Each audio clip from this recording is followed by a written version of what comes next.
Welcome to Sit Down and Cheer, episode 60-something. We're near retirement age. Brought to you proudly by Buffalo Wild Wings. It's official. Weekends are now reserved for football. So come watch it at B-Dubs with other fans who are all there for the same reason, to watch sports. In a place packed with roaring fans and a vast menu of food, it is built for fans. It's home for football. It's Buffalo Wild Wings. Wings, beer, sports. This week's guest, Alex Heinert.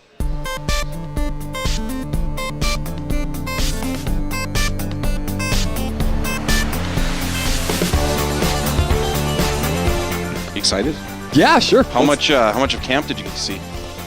Most days. Yeah. Yeah, we got to be over there for most days. So that was fun. Get a chance to see some of the new guys and kind of get reacclimated with, everybody you haven't seen for 8 months or so, and it was good. Are you excited for a road trip? Yeah, excited to get to go with the team. That's going to be a lot of fun. I can't wait to get on the planes today and just see them play an opponent, a top quality opponent. It should be a good challenge for this group to test themselves. Yeah, sure. we know the spread and all of that, but what's your feel for this game? What do you want to see for a good outcome for North Dakota? Wins, losses aside, obviously a win is still a realistic possibility, I think. Yeah, I think so. We've seen enough of these upsets, but what do you want to see out of this game?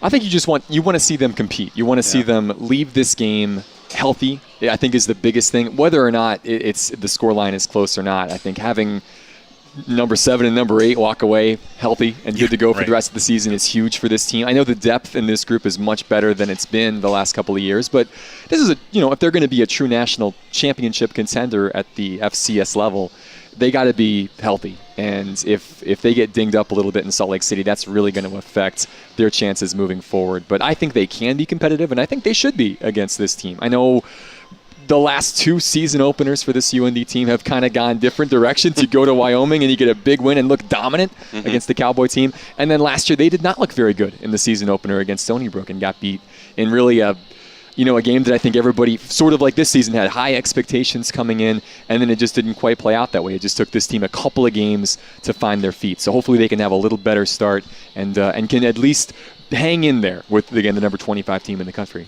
So you've had a chance, obviously, to probably talk to some coaches. What's the sense that you're getting in terms of what's the question mark going into tomorrow? Well, I think, the question mark, honestly, is probably about what's this Utah offense going to look like. I think if you want to look at the opposition, it's a brand new scheme. Troy Taylor's come over from Eastern Washington, where he had been wasn't even the offensive coordinator, though he was the play caller and the quarterbacks coach there, but is bringing in this spread system. And that's something completely different from a Utah team that was really a lot like North Dakota in years past, where it's built on defense and a ball possession offense that's going to be a single back look that's going to run the ball and try and hang on to the football. And now they've got this spread system, and they're going to look like every other Pac-12 team. But that defense should still be really, really tough. But it's hard to look at what Utah has done in the past as a team that beat Weber State 24-0 last year and kind of dominated that game, but certainly didn't blow out a good Weber State team from the Big Sky. Now they've got a new true sophomore quarterback that is a dual threat in every sense, and a big, former all Pac-12 receiver that's coming over from Oregon, and they've got a lot of new players on that side of the football field. So I think UND knows themselves. I think they know what they're going to offer. Obviously, internally, when you replace 4 starters at linebacker, that's a big loss. And they've still got some question marks on the offensive line, a lot of talent, but it's just a matter of who's going to really take over some of those spots up front. But really, every place else, I think they feel pretty confident, really, from the inside their own locker. This found a typo in Powell's game notes. Page 1. Well, you know what? A lot's been made about that quarterback controversy at Utah because their incumbent starter, he's a captain, Troy Williams, and then Tyler Huntley comes along. Yep. And that's, the one thing probably pushed him over is the fact that he can make plays with his legs, right?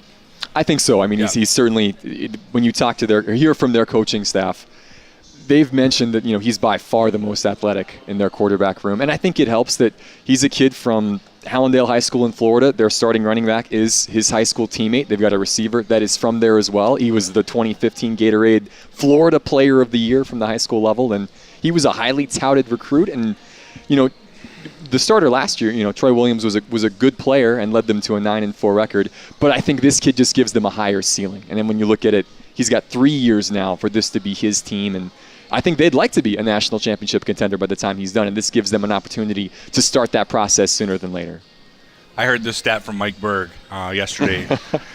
They have 15 guys that are getting a shot at the NFL this year from last year's team. So they're missing quite a bit, but at the same time, it tells you how good this team is. They can recruit. Yeah, exactly. I mean, eight guys were drafted. I mean, it's not like that 15 is a bunch of undrafted free agents. You know, they had first and second and fourth. And I mean, they had guys taken high by teams that really value what Whittingham and this coaching staff does in terms of player development. And there's a lot of talent left, and they're going to be really big and really nasty up front on both sides of the football. And again, that's our strength. It's going to be a lot of strength on strength in this game with UND and Utah, where we like to run the football and be tough in the trenches, and that's what they like to do too. They're the best team in the Pac-12 last year at stopping the run, and a couple of those guys are back from that front four. And you know, I guess it'll be a battle. It'll be a fun game to see how UND does against an opponent of this quality. And we saw against Bowling Green last year, could have won that game, just a 2-point conversion away, beat an FBS opponent the year before. So certainly not out of the question. It'll be a tough test, though. Certainly a tough test to go on the road in front of 50,000 people that have been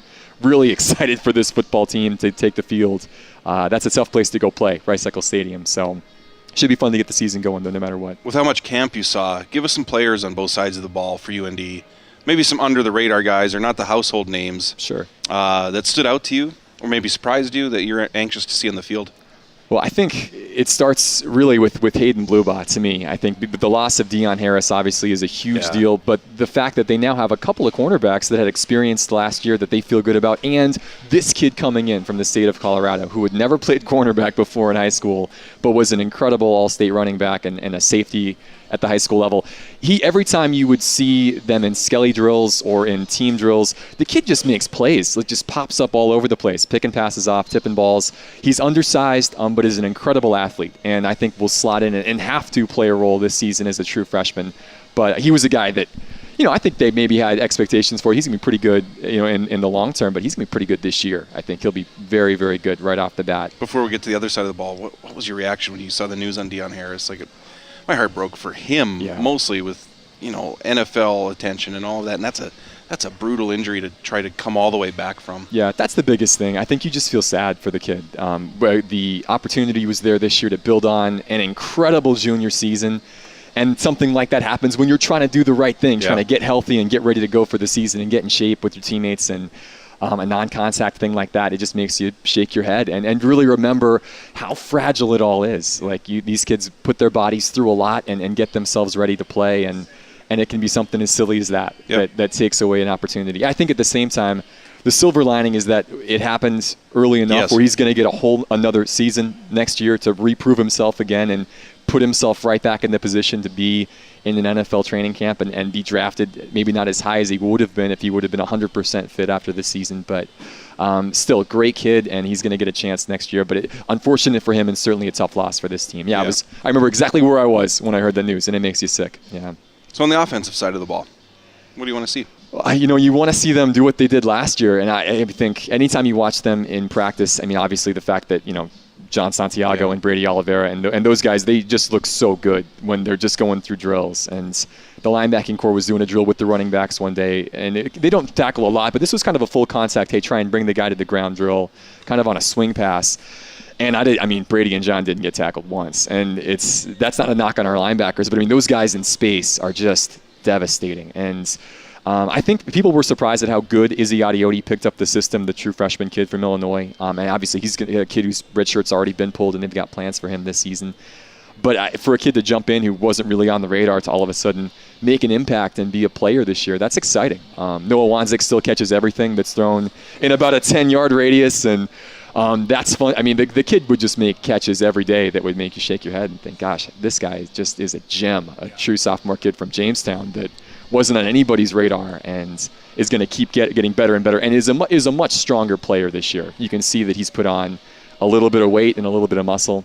He's going to be really, really strong this season. I'm going to be real interested to see how that timeshare happens in the backfield. We saw it last year. It worked well, but now you've got more talent coming in there, and how are we going to have enough footballs to go around? Can we rush the ball 55 times in a game? Right, that's, and James Johannesson, too, looked really good in fall camp. He got dinged up a little bit towards the end of fall camp, and so he didn't get as much of a chance to shine as some of the other guys. But this is, it's a great problem to have. And, talking with Brady Oliveira and talking with everybody in that running back core, they understand that this is going to give them the chance to be fresh. They're never going to have a game where, hopefully, again, fingers crossed that those guys all stay healthy, but they shouldn't have a game where they are gassed and need to come out. It's going to be fresh legs every play, grinding forward, and that's got to be exciting. The days of Philip Moore getting 40-plus carries are... Well, and we talked to Brady, too, and he had the right mindset. Obviously, there could be a lot of competition there. It could be a chip on the shoulder, but they all know that they need all those guys working together to make this thing happen. Well, like Alex says, too, it maximizes their individual skills. Right. Yeah. And keeps them fresh, keeps them efficient. Yeah, that makes a huge difference. As the game winds down and your defense starts to get tired, the fact they've got offensive linemen they can rotate in now, all those redshirt freshman guys from last year, Ryan Tobin and Noah Mortel and Nathan Newen, like those guys are going to play this year, and they're going to be good. And when you can rotate your line like that and keep them fresh and keep your backs fresh, that's going to pay off dividends. It's interesting that collectively it's a fairly conservative offense compared to what we're used to seeing these days. But individually, there's a lot of explosive talent. Yeah, and they work the football around. They even use the jet sweep game to get some of their other speed guys out on the flat. And yeah, it's I don't know. I'm going to be excited to see because Utah, they're big up front and they just stop the run up there and then they let their linebackers make plays. That's kind of how they've been built. Familiar. Yeah, exactly right.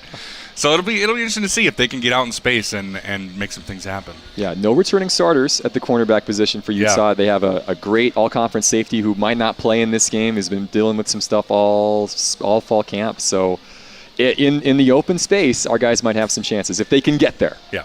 For a guy not doing the game, you've done your homework. Yes, yeah. Well, it's the summertime. We've been talking about this and reading up on this particular opponent for a long time. For one game. We're all geeks, too. I mean, we like to, keep up to date on what's going on. Keaton Studsrud probably be the first to admit he got off to a bit of a slow start last year. Have you noticed anything different with him this year in what you've seen? I know he had the Manning Academy experience and all of that. He's a senior now. Have you visibly noticed any difference in him? I think his control of the offense is going to be better than ever. I think when you see him throw the football, he's always had good mechanics, and those things have never been an issue. But it does look pretty crisp coming out of his hand this fall camp. I think that for whatever reason, like you said, the first 2 games of the season last year weren't great, and he kind of picked it up starting in that South Dakota game, and then sort of struggled in first quarters kind of throughout the season, but had moments where really things came alive. You think about that Southern Utah game, he threw for 4 touchdowns and looked fantastic. And I think that this season, as essentially a 4-year starter and having that kind of confidence and the kind of weapons around him, he should have time to throw. Bubbish, we just talked about it the other day, and anytime he talks about Keaton, he always mentions that he's not going to get the numbers like other guys in the country just because our system doesn't lend itself to that. But we think he could put up those types of numbers if we really open things up. They have as much confidence in him as certainly this year as they ever have. And obviously this is a team that had confidence enough to pull his red shirt as a freshman and throw him out there. It's an overlook, too, that coming into last year, he didn't have Seibel.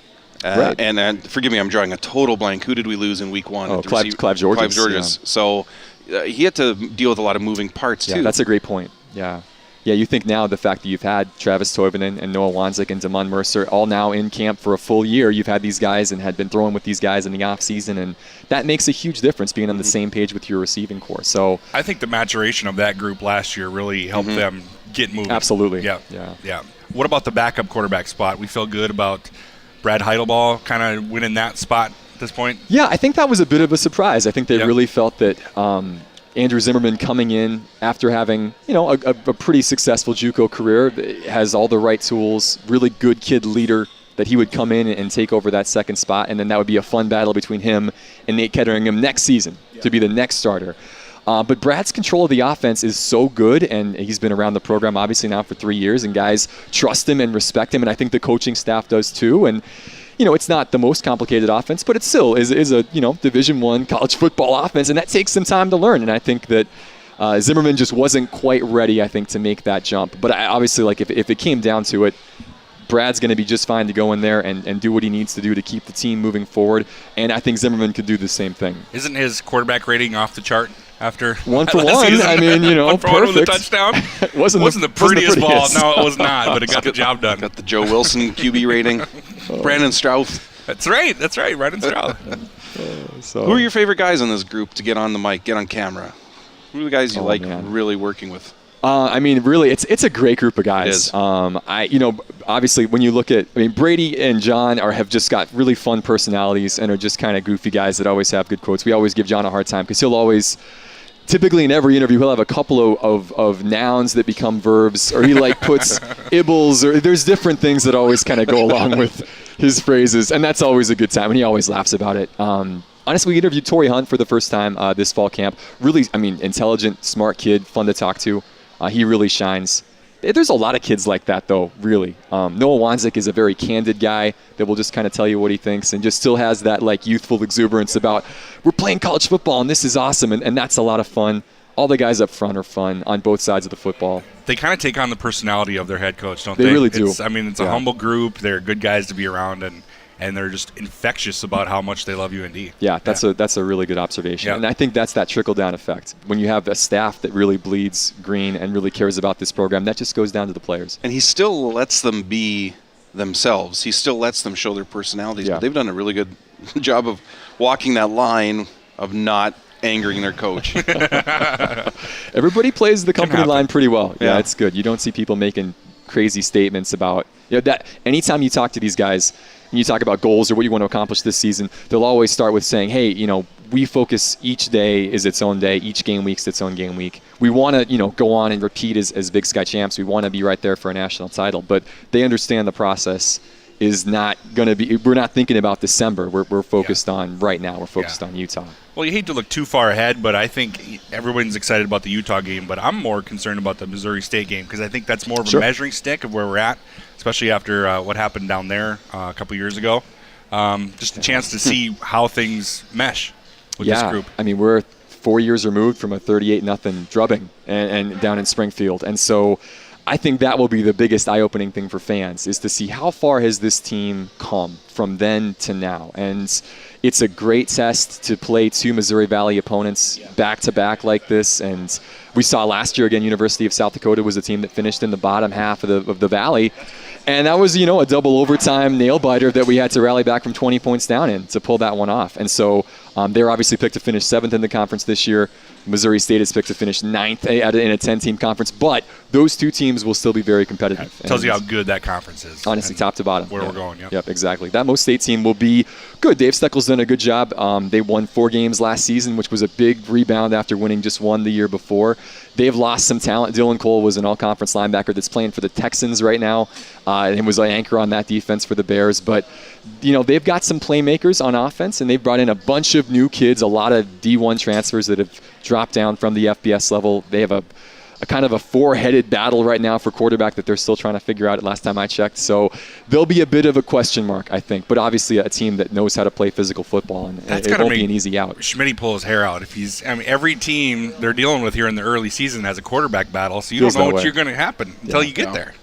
Yeah, at least for the first 2 weeks. Yeah. Not a ton of tape on some of these kids. Yeah. So they'll know what they'll have in week 3. They'll see the same kid they saw last year in Chris Trevler from USD. But, the first 2 weeks especially, a little bit of an unknown. The other thing about Schmidt is he's got to figure out a way to get these guys in the linebacking core to feel comfortable with where they're at. Yeah. They're obviously all good athletes, but not a lot of them have a lot of time at the positions they're going to be playing, at least at the start of the year, right? Yeah, well, the nice thing is for UND fans is that they got the right guy pulling the strings. Obviously, Eric Schmidt played the position, knows what it takes, has got that scheme figured out to a T. And, we were saying this last year in some sense, hey, you lose Will Rattel, what are you going to do? And Dylan Bacher comes in and leads the team in tackles and is an all-conference performer out of nowhere, really. And now they've kind of have to do that all the way across the line. But, I think they like what they've got. They like the talent level of these guys. Certainly we've seen guys like Jade Lawrence, pop a little bit. They think Tanner Palmberg has just got a great motor and is a good athlete moving up from safety to play that edge spot. Donnell Rogers really shown, I thought, last year at times when he was given the opportunity in the middle. He's going to now kind of be the leader of this group. Yeah. And then Jake Distrop has got a ton of experience, not necessarily in the inside spot, but just for a guy to get people in the right positions and help them succeed. That's a pretty good place to start. And whenever Noah Larson gets healthy, another freshman kid that came kind of highly touted, but the fact that he's going to be a key player on this defense if he can get healthy, that's a huge boost, I think, to this group to throw in another guy that could really be a 4-year type starter for your team in that position. I feel like Jake's been getting a lot of the buzz here in the early season. What have you seen from him in camp? Well, he's a smart football player, and he's got a ton of experience, and that he's going to bring a ton of energy, and I think he's undersized for that middle linebacker position, but I think he makes up for it with his heart, and I think his knowledge of where to be is going to make a big difference. And so whether or not he has that type of a season like Connor O'Brien and Dylan Bacher did last year, I don't know if he's going to have that type of production because I think they'll rotate a little bit more. But the fact that he's back now as a senior captain after really being in the mix for 3 years, that makes a big difference. Even though he's not a starter per se coming back, he essentially was a starter last season. Right, because they rotate guys so much in that system that you're fresh bodies all the time. So yeah, I think they'll we be should just do that fine. in our office. Just fresh bodies. Continually rotate, keep fresh. Week in, week out. Good Lord. You've written about this summer, and feel free to tell people where they can find your blog, but how do you see the Big Sky shaking out this year? Sure. It's going to be another competitive year, and it's really easy to just kind of look back at what happened last year and sort of put the teams in. But as we've seen over the last couple of seasons, with Portland State coming from nowhere to finish second in the conference 2 years ago, and Cal Poly was kind of an unknown entity, and they were a playoff team last year. You just never really know, and the schedule plays such a huge factor in how some of those middle-of-the-road teams maybe slide their way up to a top 3 or top 4 spot. And this season it does still feel like, hey, UND's got the most talent coming back. They've really reloaded in some areas where they've maybe lost some guys from last season. Their schedule lines up pretty well. It's a tough trip to Montana and obviously tough hosting Eastern Washington. But they avoid 3 of those top 5 schools this year. They don't play Weber, they don't play Cal Poly, and they don't play Southern Utah. And that makes a difference when you look at your conference schedule. And so, they'll be right there at the end. Certainly Eastern Washington, even though they've got a ton to replace, they've still got their quarterback, and they've still got a ton of talent on that team. And they got Kevin Maurice now, so he's got the inside scout on that November 11th game. But, it'd be hard to see them not having another strong season. Cal Poly, even though they just got beat by Colgate, which was kind of a surprise and did not look very good in that contest, their schedule lines up great, and they've still got an All-American fullback in Joe Prothro that's going to be really tough to take down. It's the best rushing team in the conference and in the country, and they should be again. And then everything else, I think there are a lot of question marks. Montana has a ton of question marks this season. They won't be, they were 6-5 last year and missed the playoffs for the first time in how many years? Yeah. They won't be that bad this year. They had a bad final stretch of the season. They'll be much improved, even though they've got to replace Brady Gustafson at quarterback. Montana State will be pesky again this year. That'll be a tough opener for UND. I know that was a game that easily could have gone the Bobcats' way last year in Bozeman. They'll want to revenge that 17-15 loss. That was a stop 2-point conversion away from being an overtime game. As you go down the list, Southern Utah's got some stuff to work out with their quarterback spot, and they've got some big guys to replace on defense, but they'll be tough. Weber State will kind of be in that same boat. Every year you just don't know who's going to end up being 6-2 or 7-1 and be right there for the end. But I really do believe UND should have a great chance, the way their schedule lines up, to have that type of a season again this year. It's tough to play that game, that who's got the best schedule game, because you want to do that, you want to line it up, but then at the same time, okay, UND doesn't play Southern Utah, they don't play Weber State. Same time, those two teams don't have to play UND. Exactly. So it's one or the other. It's a pretty good week 1 primer, I think. Should we talk about Alex Heinert a little? What do you mean? Year 1. You're in year 2 now. Do you feel more comfortable with the role now going into year 2 for yourself? I know. Yeah. Certainly you weren't a known quantity in this area specifically, although you had plenty of work in the region, South Dakota specifically. Do you feel a little more comfortable coming in this year? Yeah, of course. I think, coming into last season, I think I was confident, with the group of people that I was working with, and again, guys like you helping me know what's going on with the programs, and having this university really be so open with their coaching staff and their players, being able to talk and get to know guys and get to know the staff. That made a huge difference, I think, entering the season and feeling like, hey, I got a good handle on what's going on. We have 2 kinds of coaches at UND. We have the coach that does the media because they know it's part of it, and we have the coaches that love it. Yeah, and there are some. Mark Pryor, for example, loves it and is great at it. And it's so much. He was a broadcast major, wasn't he? Yeah, he was. Yeah. Not surprising. Yeah. He wants to do my job a lot. He'd be good at it, let's be honest. But you know what? We hear that from other media sources that, our coaches are so great about being open and, just being very forthright with what they do. So yeah, and that made a big difference last year for me, coming in and not having the most background knowledge on the university and the athletics programs. But I think now certainly just the level of comfort where you don't have to worry so much about learning R2 deep before the first game. You know all those guys, and it's all second nature now. Yeah, that makes a huge difference. I got to go.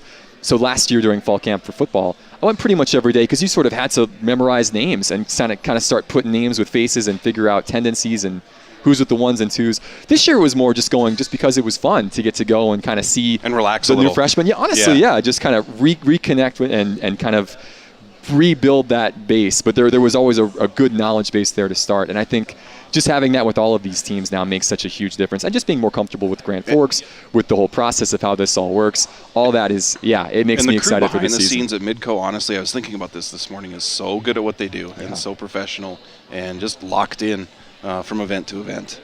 They're just good at it. You also, though, had to work with some relatively inexperienced color partners in all your sports. How did that mesh throughout the year? Yeah, I think good. I mean, hopefully good. Shut your mouth, Ryan.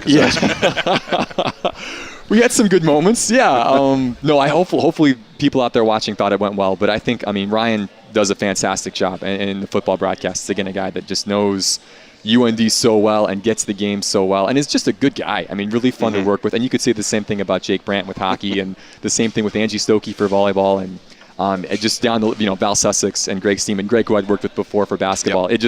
It makes it so much easier when you've got people that do their homework and care about the teams and know what's going on. And even if the TV side of things, obviously, it was just Jake Brandt's second year, it was just Ryan's second year. Even if that still is kind of new and you've only got a handful of games under your belt, that will sort of come. And I think it went pretty well last season. Did you get to do much coaching with them off air? Did you work with them a little bit on? We would talk through some different things. We had same type of thing with the UND coaching staff. I had a great chance to meet with them sort of one-on-one and just kind of have some conversations before the season and just get to know them a little bit better. And then when game time comes, maybe little things about like, hey, maybe look this direction, or you can just look at me when we're talking like those types of things when you're on camera. Yeah, little things like that just sort of make things go smoother. We would discuss, but they didn't really need a whole lot of conversations. The fun story. So the first hockey game, Jake, being a second-year guy, kind of brings me over and he kind of wraps his arm and he's like, all right, now here's the monitor. Now this is where the pictures come through. Get your headset here, and he's kind of talking me through all this stuff. He's the veteran, right? Exactly, which is so funny. And thank you. I got this. I got this though. This part I'm not worried about. But so they were coaching me almost more than I was coaching them. Well, to that point too, we can joke about it now, but at the time, the unknown was your ability to call a hockey game. You'd never called hockey. You'd done public address. And I don't think I'm speaking out of turn to say internally that was a question mark as well, how you'd be able to take to that sport that you'd never done. Yeah. How long was it before you felt really at ease calling a hockey game? It took a couple months, I think. Really, to feel at ease, really, probably till almost the end of the season, to be honest with you. But and probably still not, I guess, at this point. But I know the first game, even though I watched as much Doc Emmerich as I could. You watch a lot. You try and really focus and listen to what some of these guys are saying during those NHL broadcasts in the spring. And but that first game against Manitoba, the puck's getting ready to drop, and just in the back of your mind, you're thinking, "Oh my gosh, what do I say? Here, this is happening right now." And but yeah, I think just like anything, I think just going through the process and just getting more comfortable with here's kind of because so much of it just has to happen in the moment, and it's so much like brain muscle memory of what to say when this happens or what you want to say, to not say the same thing over and over again and keep your calls diverse and varied. All that just takes time, and the only way you can do that is just getting reps with games. And the beauty, honestly, the great thing about hockey, you get a game on Friday and you get a game again 24 hours later with the same teams, and that made such a difference, just being able to have that repetition back to back and get that, as weird as that, practice on the job as you're going through. That made a big difference, I think. For me, a huge measuring stick, and I mean this, is fan feedback. Sure. And our fans in particular are a very tough crowd to please when it comes to broadcasters. Speaking for myself, I received zero negative feedback. I'm talking Twitter. I'm talking checking out message boards, emails, and that's a rare thing. So to me, that means you knocked it out of the park. Yeah, if they're not talking about you, you're doing a good job. Yeah, I think it's like officiating, right? Yeah, exactly. I got to go back. Is Doc Emmerich one of your guys? Because Hodge isn't maybe a big fan. Well, I think I love Doc Emmerich. I think he's great. I think his knowledge of NHL history and his ability to keep up with things, and like we said, talk about diverse. The guy's always got something different to say. It's not just the same thing every time. I understand his appeal. The hockey purists probably don't like him because he's using verbs like ladle to puck and that might be a north of the border, south of the border thing. Yeah, but at the same time, it's you but that's two different fan bases. But you're working on your audience too. Not necessarily everybody here knows a lot about hockey. Trying to keep them entertained. No, I understand his appeal. I'm a less is more guy. Sure. I'm a Bob Cole, Jim Houston, Joe Buck. I actually really like, and most people don't. I love Jack Buck, guys like that. So I just don't like constantly being yelled at. Right, sure. It can wear you down, especially in a November midweek game. It's not always. Yeah. I mean, you don't like people that always want to show off their knowledge either. You're not a Tirico guy either. I hope we don't have him on our podcast ever. I just accuse the fan base of being too hard on announcers. Haji's hate list here. No, that's hard. I mean, that's a hard line to kind of walk because you don't want to show up because fans will drill you if you don't know the team and if you're not getting information out know there it a mile away. Exactly. You have to showcase that. And that's but why at the CBS time, crew is so respected too. Well, those guys are fantastic. I mean, what Ben Holden does and what Dave Starman does. I mean, that's impressive to jump in when you see this team maybe twice a year, and it feels like you've been seeing them every week. That's really the difference between somebody that just kind of is going through the motions and somebody that's really putting the work in and has a good handle on what the audience is looking for from a broadcast. Has it occurred to you how many epic finishes you got to call last year? Not just hockey, football, every sport. Yeah. Yes. No. And not even just the championships, just amazing in-game finishes. It was, I mean, and even going back to my first year calling basketball, in that first semester when I kind of was filling in for Dan Hammer, we had so many close games. And I know I'm thankful every time something finishes like that, and you just think, gosh, that was a privilege to get to be a part of, and because that doesn't always happen. I mean, you see a lot of blowouts. You got to kind of work your way through, and that was not the case last year. I mean, we had, you couldn't. An overtime game in the NCHC quarterfinals. Mike Dornall scoring, Trevor Olson scoring game-winning goals. All the different things like that happened on the hockey field, the hockey field. Yeah, they just blew his cover. Yeah, there you go. That's the old hockey park was. But then the same thing with football. I mean, we had every one of those home games was outstanding, and maybe made some of our fans' blood pressure get a little bit higher maybe than it should be. But from an announcing perspective, from a broadcast perspective, you couldn't ask for anything more than that. And Hoops was the same way. It was really a great year. And I would say more of that, please. That'd be fantastic. You hate those games that are getting down to crunch time and it's a complete blowout. They've got all their backups in. You're in page 5 of the game notes trying to keep people interested. Those games are tough for me. Tell us about Shut Your Mouth, Ryan Kozowski. Studs are to the air. End zone. Caught at the corner. There's no way he got. Touchdown, North Dakota. Noah Wanzik somehow comes down with that football. You shut your mouth, Ryan Kozowski, and you put 6 on the board for the Fighting Hawks. How did that come out? Because now set it up, the play before. It was the same play, but you guys were replaying it, right? Well, so this was in real time. So I mean, this was a goal to go situation, and Keaton throws one up for Noah Wanzik in the corner of the end zone, and it's so deep in the corner, and the defensive back was just draped all over him, and we were kind of shielded from the fact whether or not he actually caught the football or not. And he comes down with it, and I think either he raises his hand, and you can hear, Ryan in the background goes, "There's no way he caught that." And then the official signals just as he's finishing that sentence that it's a touchdown. And I don't know why I said it, but that's one of our favorite calls. We love that one. Yeah. It was funny in the moment, but that was just hey, this is. Shut up, Ryan. give the kid a little credit that he's going to make this catch, and it was incredible that he did. It was something incredible as that, because it was a key moment in the game. Yeah. True freshman kid coming in that had no business making a play like that, coming down with that football. Yeah. Shut up. And it worked well because Ryan wouldn't take offense to that. No, right? No, of course not. And that's what makes it fun. I mean, when you have that kind of a relationship, you can kind of poke some fun at somebody in the moment. I say that to Paul Ralston, and I got to hear about it for 2 weeks. Paul send him flowers, make it up to him. Well, should we let him catch the flight? Yeah, I guess he's got to get out of here. We'll let him do that. Have fun in Utah. Have fun in 2017. Yeah, it should be. Honestly, again, expect another great season. I mean, from all of our teams, it's going to be a really fun ride. I can't wait to get things going again on Thursday. This will be a fun way to start the year, and again, not just for football, but when you look at what soccer and volleyball and men's and women's hoops and hockey and the whole deal, it's going to be another great year for you in the University of North Dakota Athletics. Where can we find your blog? If you go to midcoSN.com, there'll be a little link on the page that says blog. You can check out, just different predictions on the Big Sky. We'll have a little podcast coming up later next week with a little season preview and some other stuff going on. We didn't give him a chance to talk about the new show. You want to talk about the new show? Oh, sure, yeah. Midco? Yeah, I would appreciate that. Yeah. So a little different format. It will be kind of a different year for us at Midco because we're transitioning from doing weekly coaches shows like we've done in the past to doing a daily show that'll sort of cover everything. And that was kind of a tough decision because I know people enjoyed just having, hey, a half hour just to focus on UND. But this will be fun. We started it on Monday, actually, on Midco Sports Tonight, which airs from 6 to 7 on weeknights throughout the school year, and a great chance to kind of get caught up on what's happening every day around the Dakotas. And so, last night, for example, we had a little sit-down with Bubba Schweigert that we had at the top of the show. We had headlines featuring Faith Dooley being the Defensive Player of the Week in volleyball around the Big Sky. And then we had a little live segment with Mark Pryor, which was a lot of fun. And Kelly Stewart, who was a all-conference basketball player at the University of South Dakota, is the host on a brand new set in Sioux Falls that looks fantastic.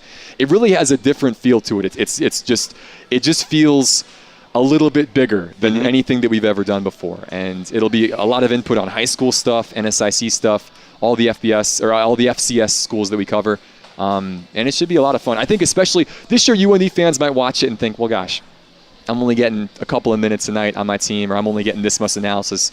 What's kind of the point? But I think especially when you look at next year when they'll be in the same conference as all these other schools, it's going to be such a great tool to get to know what's going on with USD, NDSU, and you're getting South Dakota fresh State stuff. And it's every day, exactly. You're not getting 4-day-old highlights anymore. Yep, exactly. And that was one of the big things with the coaches shows, which were great, and it was a great source of information. But when you're stuck to a Tuesday night airtime and big things are happening on Wednesday and Thursday, well, now they're not relevant anymore, and we don't really get a chance to touch on that in the real time like we would like to have, and now we get the opportunity to. And that's going to be the big boost for this. When a big story breaks or when a big game happens, we're going to, so for example, this week we'll have live stuff coming to you from Utah, and then a reaction the next day with what happened from the coaches and from the players, and then from our Midwest and staff. So I think it really is going to be a great thing for sports fans. It might take a little bit to get used to that format, but at the same time, I think it's going to be a huge plus, I think, for our network and for people around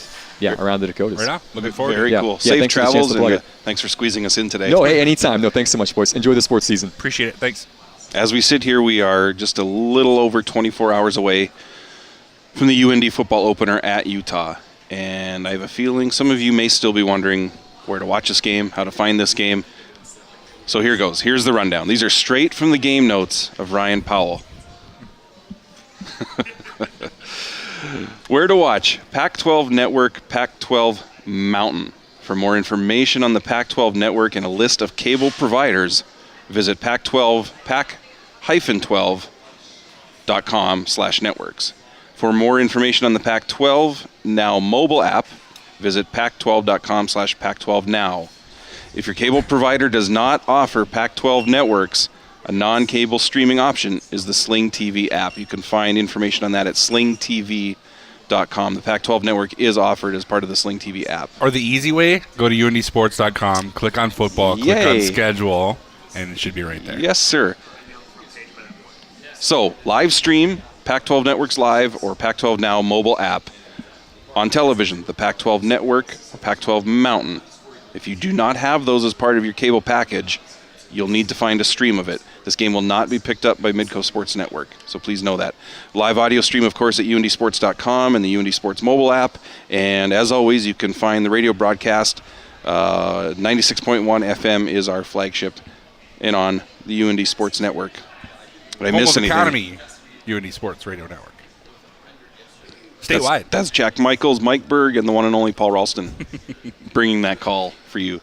Did I miss anything? There could only be one of those. What else can we plug? We are on iTunes. Please kindly give us a rating and review. We are on SoundCloud, TuneIn, Stitcher, Google Music. Why are we on all these? Is this good? We're global, baby. Okay. We're also on the... I just watch on the website, usually. Watch? No. Company man. Solid. All right. Well, we're Buffalo Wild Wings. What do you say we eat? Okay.